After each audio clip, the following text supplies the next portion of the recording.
I remember having a discussion with one of my buddies on Facebook about what they do when life just gets to the point where shit hits the fan, there's a bunch of drama, there's a bunch of stress, insert stressor here.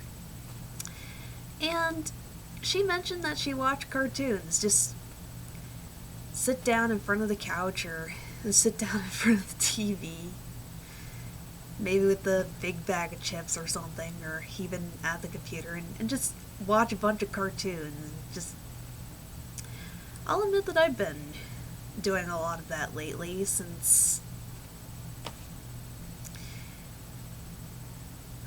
I've been having a pretty crummy time here lately myself, and just, I have to lie low. Have to lie low because it's just got to such a point that there really isn't much I can do, and the more I do, the worse it gets. But that aside,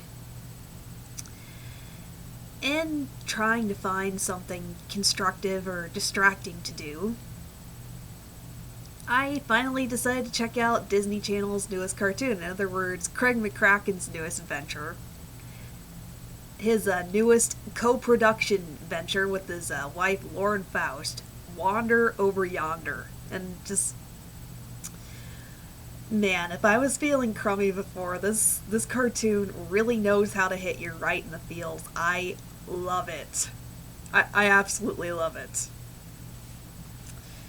It's that rare kind of general audiences cartoon where you just watch it and you love everything about it. I love the tone, I love the setting, just the surreal characters, everything.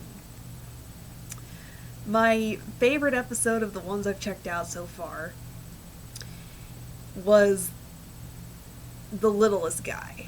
The one where the show decides to take a different tack with writing and have the story be told from the perspective of a different character, and it's told from the perspective of one of the little watchdog minions of haters named Wesley. And just from the moment I saw the little guy, I was just like, yeah, he's just so cute. He's adorable, man. And it's just watching him as he aspired to be this big bad guy, and just I couldn't help rooting him on. I know he's the bad guy, and he's just so cute.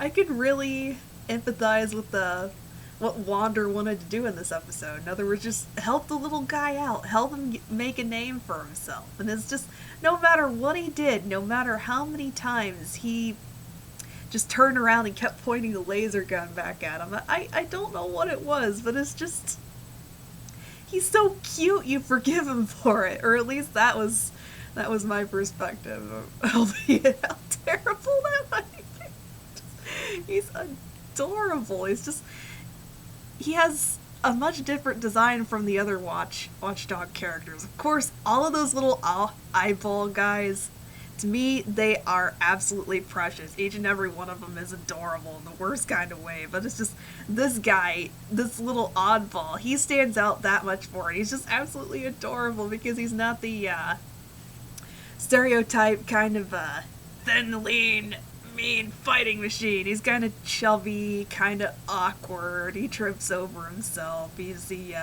underdog. He's one of those kinds of characters that you feel yourself empathizing with, because at some point in everybody's life, there's a situation where you're the underdog yourself, where it just feels like you can't do anything right.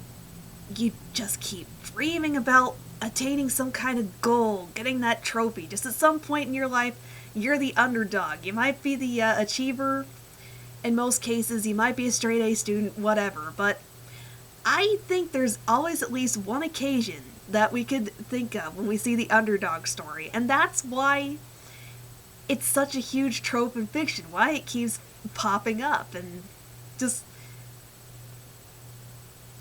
yeah, the story's been done before, but here, what made it an interesting change of pace is that, again, it's a story told from the perspective of a different character. It was charming, wondering whether the little guy was going to make a turnaround, if he was going to warm up to Wander and Sylvia and join up with them and become a member of the team. And it's just, the longer the episode went on, the more it just started, the more it hinted at it. The pacing was just right, and just, yeah, if you want to be if you want to be critical about it, the episode probably played out fairly predictably, but this is one of those cases where I'm willing to put aside a critical eye, because the sense of immersion was just so strong here. I connected with the characters in the episode so well and enjoyed watching them so much that I'm willing to give it a pass. I'm willing to just overlook details like that. It's just the eventual dynamic that develops between these three characters. It's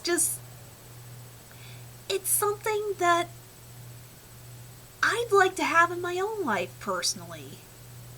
Something I've always kind of thought about, having two best friends like that would have your back, that would really look out for you like that don't care how much you mess up. They're there for you, and when you need to step up and fix your own mistake, when you've done something wrong, you're there for them, just like he was at the end. He came in for him, not necessarily. He's definitely morally reprehensible. And he should have just tagged along with those two from the beginning. It was obvious he wasn't really at home or didn't really feel right among the watchdogs. And even when he did get his final goal, it didn't quite feel right. But as ridiculous as it is, I'm willing to give it give that a pass, because I just loved watching it so much. And just, now I'm getting a bit gushy here, getting a bit mushy, or more mushy than usual, but that just kind of happens sometimes. And a couple of times in my intro to literature class, my teacher actually got me thinking about entertainment media, or even literature in new ways, and it kind of expanded into cartoons. And it's just, I kind of sit there and watch the episode and start thinking, why do I connect with this particular cartoon character so much, or why do I like this particular episode over others? And to be honest, I think watching this episode was a major,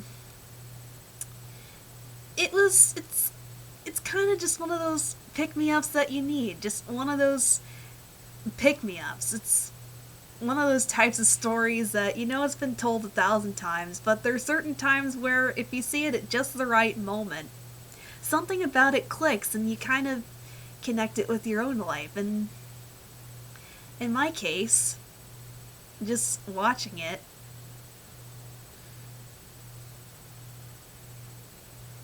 I want to get back to the point in my own life where I did feel like I had some sort of friendship or connection with people like Wesley formed with Wander and Sylvia in that episode. It's just, that's the kind of friendship that it's really freaking rare. It's difficult to find. And just seeing it happen with cartoon characters, it's even rare that sort of thing happens in cartoons, because thinking about it, more and more cartoons just have characters being mean to each other, getting all up in each other's faces, just snarking with each other, not being very personable. And then here, you kind of start out with Wesley being like that, but he has a turnaround. He realizes what sorts of mistakes he makes. It is so easy to find yourself relating to this little guy, even though his situation is entirely different and surreal from your own.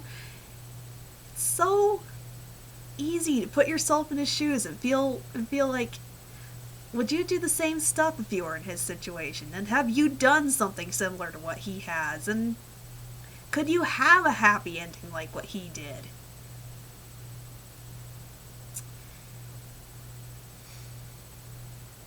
I know, really getting a bit gushy here, and just honestly, I'll be absolutely honest here that I'm really glad I watched this episode when I did. It's giving me personal hope about certain things in my own life. It's making me think over some stuff and really hoping that things can work out.